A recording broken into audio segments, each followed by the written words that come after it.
Former Prime Minister Datuk Seri Najib Razak is proceeding with his attempt to cite former Attorney General Tan Sri Ahmad Terrirudin Muhammad Salleh for contempt. Najib's legal team said the case will go on over claims that the Ahmad Terrirudin concealed the existence of a royal addendum order that could have allowed Najib to be placed under house arrest. The contempt application is still on.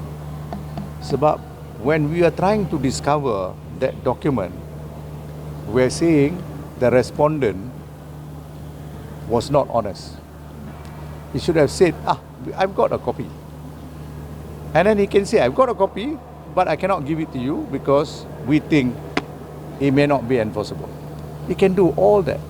Or at the leave stage, he doesn't have to turn up. The leave stage is for it a filter what is nonsensical punya application that cause so much problem to our government department, because Order 53, you must know, is always about enforcing or demolishing an order of public functionary. So the AG is supposed to turn up just to say wasting of time, things like that.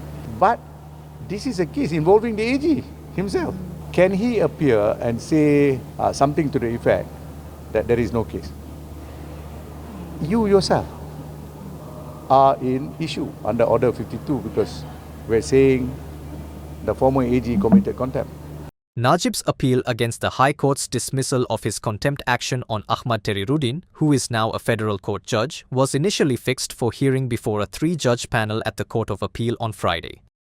In September last year, Kuala Lumpur High Court Judge Justice Alice Loke Yiching dismissed Najib's contempt application, saying that Najib had failed to prove prima facie in the case.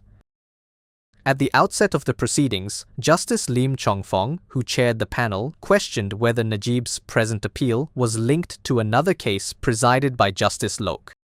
The judge was referring to another decision by Justice Loke in December, where she dismissed Najib's judicial review application relating to a royal addendum order. Justice Lim posed the legal quandary on whether the present appeal should be heard before the disposal of the judicial review appeal on the addendum order, or whether the two cases are one and the same. Justice Lim then fixed March 30th for case management to hear updates from both parties.